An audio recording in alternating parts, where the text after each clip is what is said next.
Hi everyone. Hi Donald. If anyone's listened to this, I just wanted to share a couple of thoughts of myself of trying being sober through a couple of years now.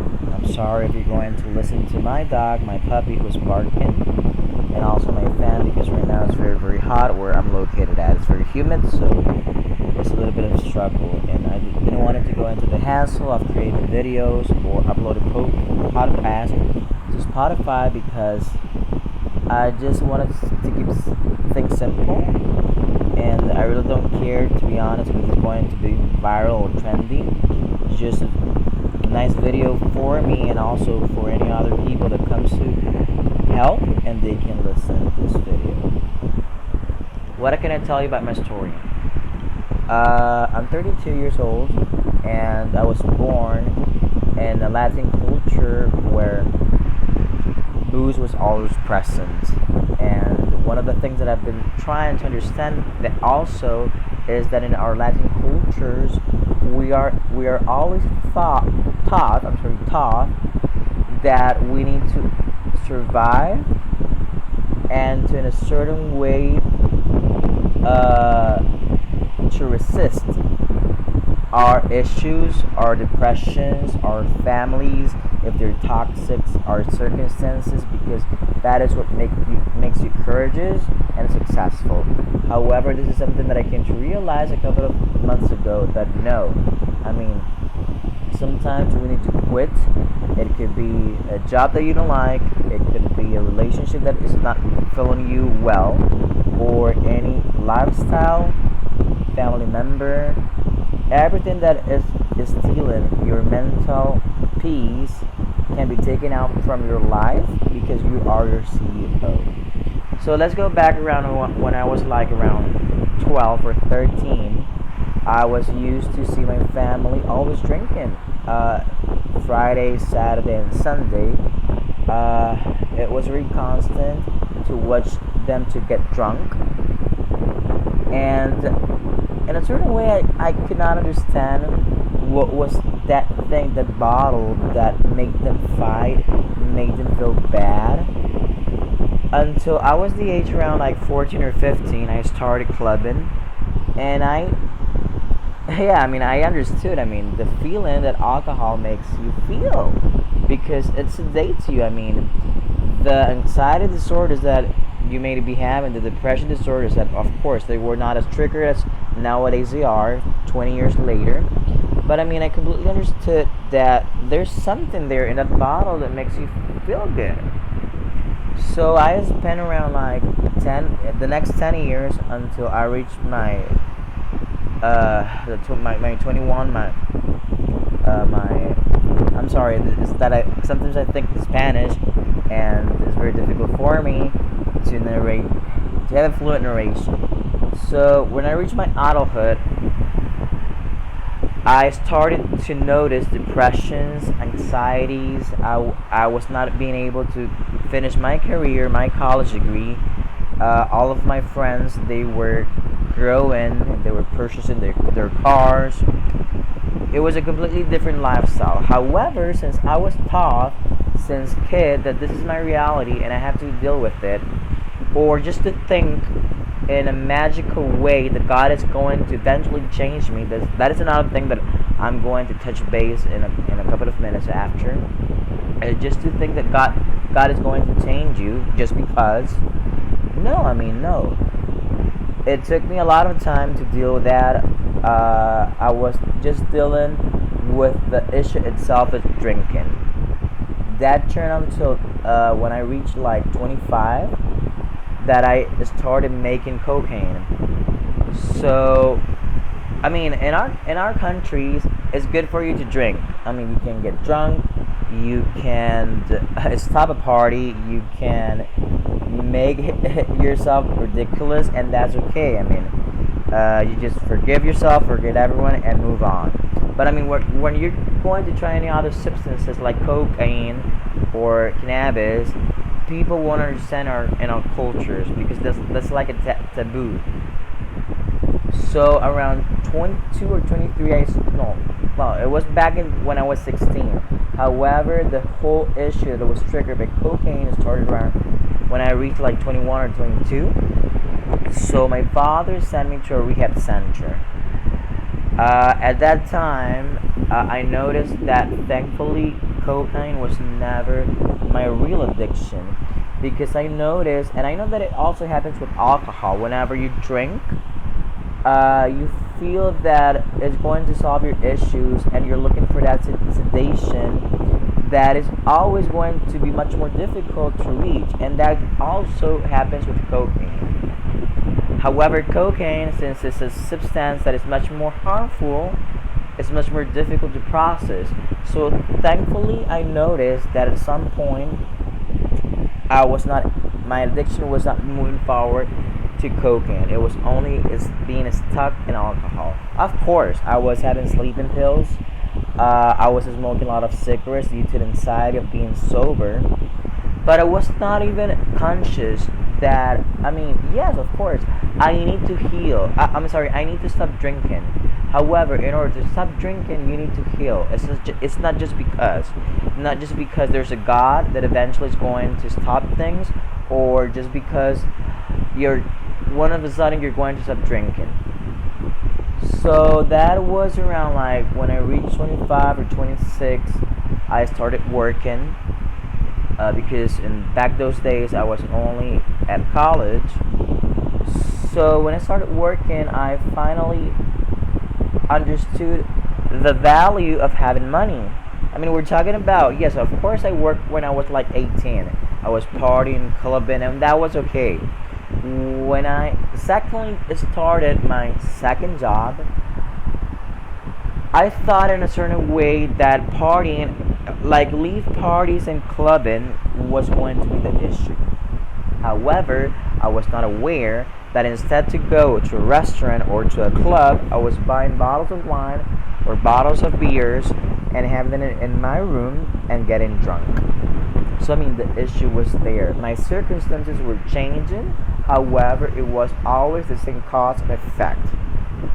Oh yes, I'm fine because I'm no longer clubbing, I'm no longer partying, but I was getting drunk in my room every single time I could, or every time I got my paycheck, and I got used for so many years to go in life suffering the next day with hangovers.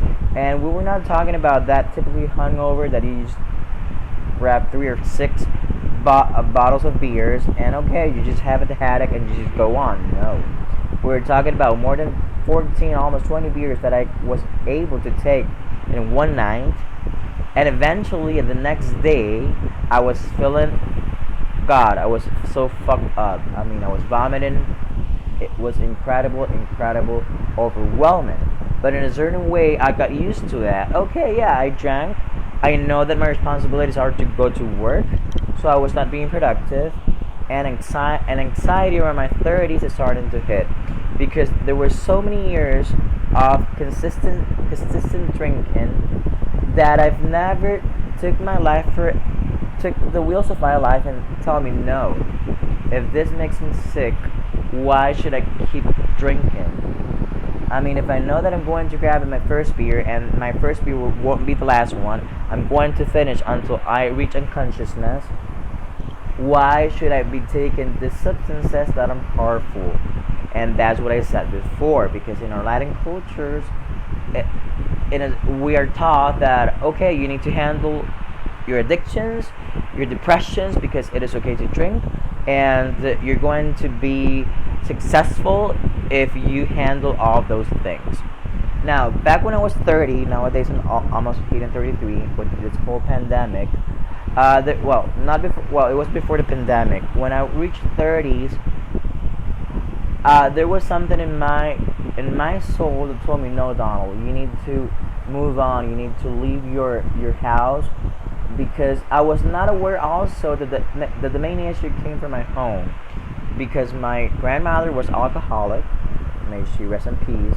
My mom, she's also an alcoholic as well, and I also have her brother who's alcoholic, and it's not only alcoholic, he's a sick person with bipolar issues, mental issues, and we live in a country where we shouldn't question the male the male figure. It's not feminist. It's the opposite. So okay, he's your uncle. He's alcoholic. He's sick. He has issues. But you need to respect his authority because he's your uncle. Because he's the male from the home. And I started to question myself. Why should I provide authority to a person who doesn't work? He's ill, and he has a lot of mental issues. So back in those days, and back also in this present, if you come to my home, you're going to feel that alcoholic vibes. I mean, the house is very, very dirty. Despite I try to clean the most I can, I mean, I won't change the circumstances because at the end of the day, my mom is the one that needs to change this. I mean, you should not question, you should not provide authority to a person who is ill and alcoholic. So that also comes through the people being victimized, that you live in a constant in a constant mood of being victimized. So when I was 30, or not 30, I think I was 29, I met my current fiance. I am gay, I am homosexual. Those were other things to deal with. I decided to move to another country, to Costa Rica. And thankfully, my fiance is not a drinker. I mean, he drinks perhaps a tequila, and that's fine. I mean, he moves on with his life. And we started living by ourselves, and there was where I felt a little bit of peace. Of course, I was keep drinking. I mean, I was laying on my couch. When I was off, I was drinking. When I was off, I was drinking. When I was stressed, I was drinking, and that was a constant struggle with him because he was questioning why you need to drink. I also come from an alcoholic family, but I mean, I don't deserve this. I mean, so many times, to be honest, I almost lost him. I mean, he came to understand that was my issue. I tried to convince myself that was my hobby, my relaxed time. So after so many years, we stopped struggling. I mean, just leave it to me. One day I'm going to heal. But I mean, if I leave it to that hope that someday I'm going to heal, but not take the wheels of my life, that day will never come. When the whole pandemic started, a couple of months ago, my grandmother passed away. So there I started an existential crisis where, okay, the last death that I remember before my grandmother passing away was my grandfather when I was 7. So almost 25 years, I've never met death as it is. Because in a certain way, I thought, no, I'm going to die eventually when God tells me so. And no, it has nothing to do with my alcoholism, and it has nothing to do with my sleeping pills, with my anxiety. I mean, God has a purpose for me, and He's going to decide when I'm going to die. So I just left it to my God or whatever superior thing I thought it was, that I could not understand, but I didn't question it, because in this Latin cultures you need to be Catholic, and that's okay. I mean, okay. So when my grandmother passed away, I started questioning death and that God that I was expecting Him to heal me. And unfortunately, when the pandemic started, things got worse because I saw friends dying, family members dying. So I came to realize life is a funeral. So why should I not question religious as the one that I was taught, being Christian, being Catholic? So I decided to just move God behind, because I told myself no. Trusting in God is just a way for this Latin cultures to have a purpose of living and move on. But I mean, should you question if it's real or not? That's not a problem if you question it. I mean, so A couple of months ago, after this whole question in myself, I started to dealing with a lot of anxiety, and in order to look for that healness, that I know that alcohol was being temporary, I started smoking cannabis. At the beginning, it was very relaxing as any other drugs. However, a couple of years ago, and we're talking about, I don't know, I mean, perhaps a couple of months ago, when I started combining cannabis and also alcohol, I noticed that no, things were not right. I mean, because I made my research and I learned that okay, cannabis has THC and alcohol is a depressant.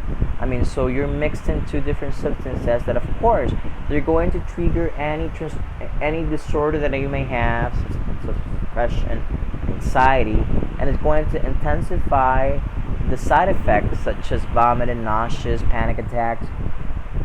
I remember a couple of weeks ago that I was just laying in my bathtub, drinking and smoking cannabis. I mean, trying to look for that sedation that I mean you're not going to reach. I mean, at the end of the day, sedation is going to be unconsciousness. And I remember big depression. I was not quite understand. I mean, I was just leaving it to my circumstances with that sense of guilt. At this point, I had losing a lot of jobs. My present job, thankfully, I've never lost lose it. Thankfully, not yet. I mean, I hope I don't. But I mean, I also got stressed because I convinced myself that no, hold on, like no, like laying and resting is not good. I mean, why, if I have 8 hours left in my daily basis, why should I not go and find another part-time job or any full-time job so I can help my mom financially? But it was not helping her because I mean, my mental condition was not okay. So how you're able to help someone if you're not being able to help yourself? So at the end of the day, those extra grants that I was earning were all forwarded to drinking and to cannabis. So as I was getting worse and mixed in substances. So luckily there was a time that I understood a couple of years, the last year that I understood that no, you need to rest, Donald. You need to have a work-life balance life. But okay, there's beside that there was also missing, and it was this I don't know how to tell it in English, symbiosis, or this connection with life or with anything that exists there. Because yes, at some point I thought no, I mean there's something there, much more powerful than me, and I need to discover what is. I don't have questions for everything. I mean, no, I don't. And why should I be questioning those questions every single day if I won't find answers? I mean, I do understand people that they don't trust in God and they are supposedly, I don't know, they're moving forwards very well in their lives and they're successful people.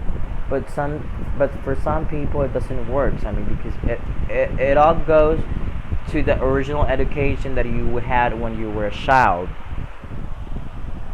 So I mean, I was also sure that I mean the mixture of cannabis and alcohol, it is what intensifies my depressions and anxieties. I started having suicide thoughts. I started to having panic attacks, and I remember a couple of days where I mean, when you are getting drunk, I mean, you won't find that sensation of relax. I mean, of course, you're going to find it in the first drinks, but then I mean, you're going to get worse, and you're not going to never find that outcome that you're expecting. So, I do remember a couple of mornings ago that I woke up very anxious, and whenever I woke up like that, I directly go to my bottles, to my bar, or to a store because that was sedates me. So I remember a couple of days ago, I've mentioned that like 3 or 4 times. Well, it happened like I mean right now is Saturday. This happened like like Thursday, where I was drunk and I had a joint. I cannot describe that feeling or that trance that I had, where I remembered that, okay, yeah, I slept, but when I woke up, everything was so blurred, everything was so, I was not able to understand where I was. I was with two friends of mine, and I had panic attacks. And you are conscious that things are not okay, but it's very very difficult to understand your mind at that point, because you're not you. It's a different person who you have woken up in your own mindfulness body. So I was thinking, no, he wants to kill me. I was getting paranoid, and I started having suicide thoughts. I came to my home and I slept again, and when I woke up in the middle of the night, I was now having panic attacks, because my body was starting to heal. It was starting to heal, and so I remember having panic attacks. The third day I go, I won't have a drink, but there I go to take a sleeping pill, and that is also harmful, such as also smoking cigarettes. So since yesterday, I've been trying to understand my body, because I came to realize, no, you're not going to heal just because you think there's a God out there that's going to heal you magically from today to tomorrow. No, the only person that has the power to heal is you. The only person that has the courage and the power to take the wheels over your life is you. Of course, you can ask for help. It could be double AA. It could be a God itself. I was also into veganism because due to the anxiety and also to the habit drinking, I started to have irritable bowel, and that anxiety was a little bit healed when it was first being a vegetarian, vegan veggie. Then I got to veganism. At this point, I'm not a full vegan. I try to not eat meat perhaps 5 days out of 7, but it helped me a lot.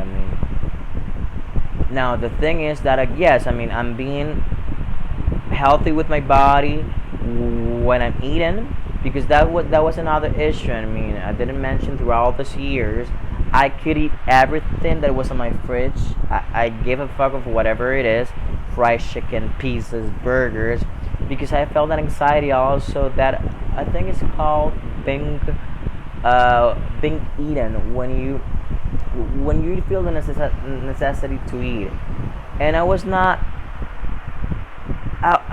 understanding so many things. When I was around 15 or 16 years old, I was a cute boy. I loved myself. I was very narcissist. That was not good. But I tried to love myself. And when I was reaching the age of 25, I was getting fatter, and I simply didn't like what I was seeing in the mirror. So I started using filters. I started to using Photoshop in order to provide the image, at least in social media, that I wanted to provide myself. But no, if I was drinking heavily, I was drinking and also eating heavily and not even exercising, and with all those hangovers, I was not healing my body. So I cannot expect the image that in my mind I was supposedly having to have it in reality. So at this point, I weigh like perhaps 80, well, let's make it in pounds, like 180 pounds. And in my mind, I still feel myself that person that was when I was 16, a skinny boy, cute boy, preppy boy, which nowadays I am not. Sometimes I just go in life to the market, to whatever, to the groceries, drunk, without taking a bath, without brushing my teeth, and to be honest, I don't even remember the last time that I purchased myself a nice clothes to make me feel good. No, all my paychecks were being forwarded to alcohol, and I was complaining, I don't have the money, I never have the money, And it was because, I mean, the issue was alcohol, paying even $500 every single payroll for alcohol. I mean, no, I mean, no, I just needed to give myself a rest. Also, at this point, I also try myself to open myself to people because through so many years, I muted. I mean, I know that there was something going wrong there, but I just muted because I was not looking for empathy. I thought that people were not going to understand and they were going to judge me. But there was a time in my life that I noticed that I needed to be open because my mom also taught me that no, every single issue that you may have, such as depression or anxiety, just shut it down and let's keep it here. You don't need to go to the world saying your issues. I mean, at a certain point, I completely understand it, and I'll tell you why. But I mean, there's also a certain point that you need to tell people what's going on in order for them to help you. Why you should not go by life telling people about your issues? First of all, so many people won't care. I mean, you need to know who are you going to talk to. Now, it has been very overwhelming for me that sometimes my mind is shut down. I'm very peaceful, and I have my friend or any family members insisting in my issue. I mean, like, no, I just need a break. I mean, stop it. I mean, sometimes we're not even asking for an advice. Sometimes we're just asking people to listen.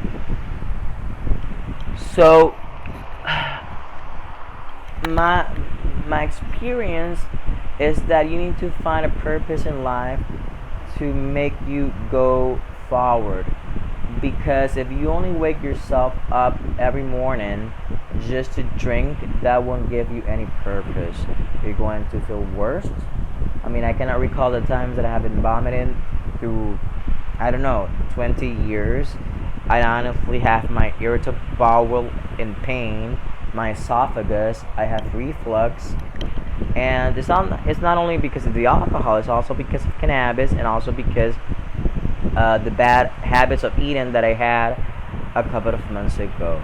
Because I remember a couple of months ago that I tried to stop, that I was not being able to go to any place because I had social anxiety, because I felt irritated, I felt like dizzy, and it was because evidently of all the hungovers and all the bad eating habits that I was having. I was like, no, no, now everything fine. But no, it's not. I mean, you don't have to be harmful with your body. There's a song that I'm listening a lot. Well, it's in Spanish. It's called Respiro from Siddhartha.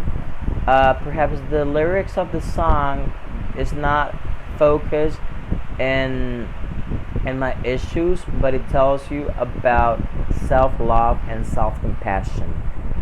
So I've been trying to understand those lyrics into my issues, and I've been understanding that we need self-love. To be honest, I mean, we shouldn't even care if you're going to reach that self-love into Christianism, Buddhism, even atheism, veganism, but you just need a north, something that makes you feel that you are a valuable person, that you can move forward without drinking. Now, also, I downloaded a lot of apps. I remember last year that I spent 3 months sober, almost four. That was my biggest achievement. But that continues counting. Day one, day two, day three, providing me anxiety. I know that we need to focus day by day. So thinking, yes, I'm on my day one, but I want to reach day 30. That providing me anxiety. So I stopped counting. I'm going to stop counting and just live day by day, because the whole program about AA provides you the tools in order to just live your day by day. Also, cutting family relationships that are toxic. This is very, very helpful, because I'm going to mention once again, my family is not okay to me that sometimes I'm working, because I work overnight from home, and it's not okay because they're used to drink every single night. It's not fair to me that sometimes I don't want to drink, and at least my uncle, my mom, I mean, she's a little bit, she understands a little bit, but she's the person like, I know that it's your issue, but let me drink my beers, and if you want some, let me know. I know that you don't have to drink, but because she's alcoholic as well. But the main issue is her brother. They live together. I mean, it's a person that he doesn't work. He's just a parasite that he drinks every single day. He doesn't have any north. He doesn't. I mean, he doesn't care about his person. So if you don't care about yourself, how are you going to care about others? So I mean, sometimes I'm just working, and every single night it's that anxiety that they make me drink. I mean, I'm not going to guilt them because at the end of the day, I'm the one who needs to that I have the power to take decisions. But I mean, people tells you, oh, it's a thing of having the force, fuerza de voluntad. But no, I mean, having a voice, external voice, not just the internal voice, external voice that tells you, you know what, we should have some beers. You should go to buy some beers. That is not. I mean, that is harmful. I mean, no one should take your inner peace. If I'm trying to look for my inner peace, respect my decision. I don't want to drink. And when I say this, it's not just because of the insistence that I need to drink from him. It's also respect myself that I don't want to be with you and watching you drink because that provides me anxiety. I'm going to have then my mouth dry, headaches, reflux, and whatever other disorders that anxiety triggers. So no, I taken a decision. I'm going to back to Costa Rica because the thing is, I need to come here every fucking 3 months due to my visa because I am from the States. So I have a 90 days visa on arrival that I need to go out from Costa Rica every 90 days. People have telling me, my friends, don't come here. I mean, go to any other place, to Panama, to Colombia, to any other place, rather to Nicaragua. But I mean, how can I also explain people that she's my mother and I care about herself, and whenever I come here, I feel like the commitment that I need to help her, but at the end of the day I don't do it because I mean at the end of the day I get drunk, and once again we cannot help people if we're not caring about ourselves. So I need to take a decision. I tried to be reading Psalms, something that just eases my soul. And I won't deny. I mean, her birthday is coming tomorrow. My birthday is coming in May, and we have been used that in every single celebration we need to drink, and not only in celebrations, in daily life. Whenever you have any depression or any mistake or something, a tragedy that just happened, you need to drink. And that is not life. I've been telling myself, yes, Donald, I mean, you can perhaps drink 2 beers, but no, I know that whenever I take the first sip, I'm not going to take only 2 beers. I'm going to move until I get unconscious. So, no, I mean, I'm done. Sometimes I also think in death. If I'm going to die, I know that I'm going to die. I mean, but at this point, I'm just expecting the result in a quicker way because I'm very, very harmful to my body and to my mind. I mean, I also read a quote a couple of days ago that I loved that told, whenever your stomach is empty, your stomach will tell so. But whenever your brain and your emotions are empty, your brain won't tell you. So it's very difficult to make an introspective into ourselves because it's very easy to tell. Once again, no, yes, someday I'm going to heal. I'm expecting just a miracle. No, I mean, your body is a garden that you need to provide water and have it flowered.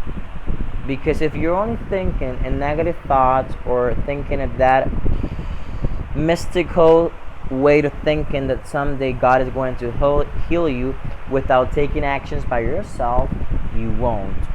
And once again, I mean, you can trust in whatever you want to, Buddha, God, even a chair, even a dog. But if that superior light or energy makes you feel a better person and makes you overcome your issues, you're going to feel north and you're going to feel much better. Yes, I lost my faith a couple of years ago due to my grandmother's death, due to so many anxiety I was dealing with, due to the pandemic. But I've been trying to reconnect. It's difficult, I won't deny. It's difficult, but at least I'm trying to feel the root of it. I mean, because when I was sober, back that year, and yes, I mean it was an achievement. I spent 3 or 4 months sober, but I mean I was not making it within a reason itself, just because I need to drink and that's all. No, in order to stop drinking and stop having substances, you need to find out what is going with your life that is making that outcome. Once you try to heal, you're going to heal the addictions. Because I won't deny, I mean, sometimes I just think, yes, I'm going to have a tequila, or I'll get drunk and I'll be home at midnight and everything's going to be okay. Sometimes it is possible, because sometimes we also deal with the stress when we are when we're older in 30s. Our body changes, so sometimes I'm just tired, and yes, luckily I'm only able to drink a tequila or two and just go home and rest.